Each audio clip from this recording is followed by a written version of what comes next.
Okay, Mr. Ackerman, I will show you my RC tanks, but we're going to have to do it as a video. We're going to start with a Tigen Panther G. I've had that for a long time, haven't done anything with it. As you can tell, that it's still got 4-digit number on it. Just stock out of the box, got metal tracks and sprockets. This is a new Tigen Metal Edition Panzer IV. This is in IR. Haven't really done anything with it yet. Got the trailer for it back there, though, for the extra fuel. This is a brand new Tigen Metal Edition Panzer III in IR that, again, I haven't done anything with it, but there's lots of metal tools and stuff.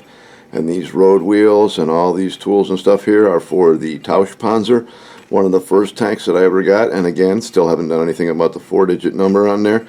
I love this tank. Great little tank, great runner. It's already got metal track sprockets and idlers. I'm going to put on metal road wheels and return rollers.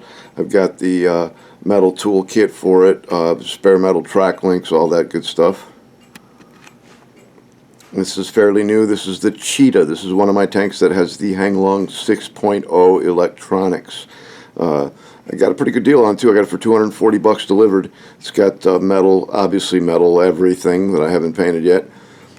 This is an Asia Tam Jagdpanther lower hull with a Hanglong upper. It started out as a $110 Jagdpanther, and now it's got about $700 into it. Runs on an IBU on that FlySky i6. The only thing I still want to do to this tank before I really call it done is replace the plastic spare track links with metal spare track links. It's got the smoker that I built that was super powerful.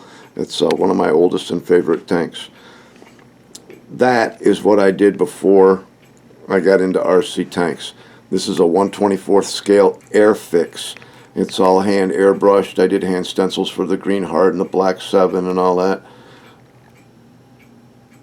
This is the plane of Emile Bully-Lang, who holds the one-day record for combat aerial victories. Between dawn and dusk, he shot down 18 enemy aircraft.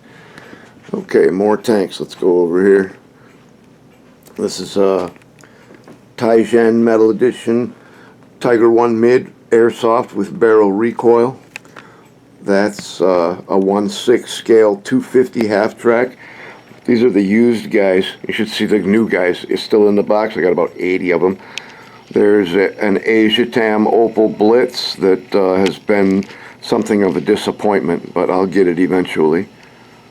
Next to that's an old Chevy. Now, that's a 1/32nd scale Tiger tank. It's motorized, but really all it does is you turn on the switch and it just moves forward under its own power. It's pretty cool, though, to have it to be able to set it up next to the, like the 1/16th scale, or excuse me, the 1/72nd scale tanks. Like if I set it next to that 1/72nd Tiger up there, I can set up 1/72nd, 1/48th, 1/32nd, and 1/16th all next to each other.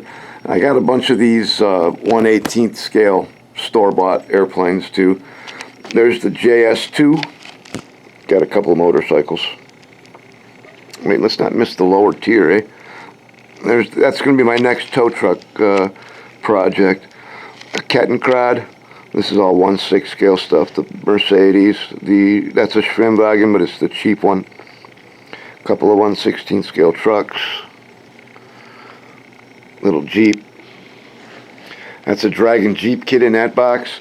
That's a 1/6 scale Afrika Korps Panzerwagen kit in that box. That's a fully assembled one. This tank is another brand new IMEX Metal Edition Panzer III in IR, still in the box. The Russian T90, that's my other tank that has the Hanglong 6.0. There's some more 1/6 scale stuff. There's another 1/24th Airfix kit.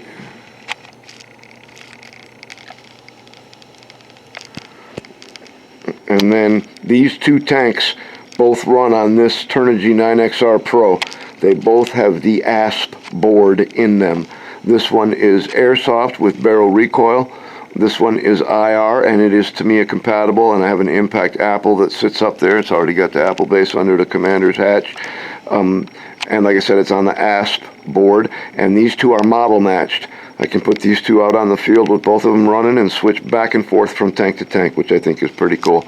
The Walker Bulldog, which I have the stock upper for in the back room, that is all metal suspension, road wheels with rubber tires, the whole deal to do that tank. Now there's a tank for you there, buddy. It shoots Nerf darts. A lot of fun, though. One of these days I'll get around to this tank, man. It's got a TCB in it.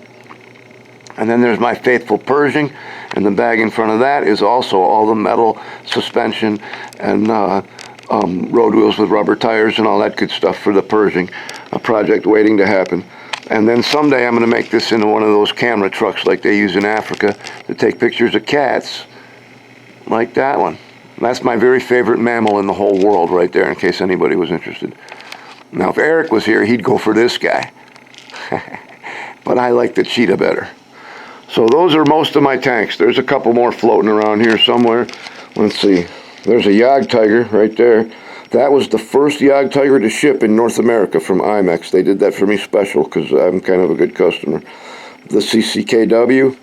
And there's a Sherman hiding down there. That's eventually going to be a Dragon Willys Jeep. If you look down in there, there's that's a Toro M16 half-track. It's just completely stock, but everything works and it functions great and doesn't throw tracks. Then the 1/18 scale die-cast stuff, and the Danbury Mint Jeep collection. And even though it's not RC, there's another Tiger tank. That's in 1/48 scale, also the S33, so it's pretty cool when it's sitting next to the 1/16. You can see the difference. More Danbury Mint, more Dragon 1/6 scale figures. You guys might remember when I built that bicycle back there with the Panzerfaust and the short little rider. So that's the tank collection, boys. Most of them. There's another Tiger in the back, and of course there's the 1/6 scale Hetzer, but that's a story for another day. So we'll see you next time.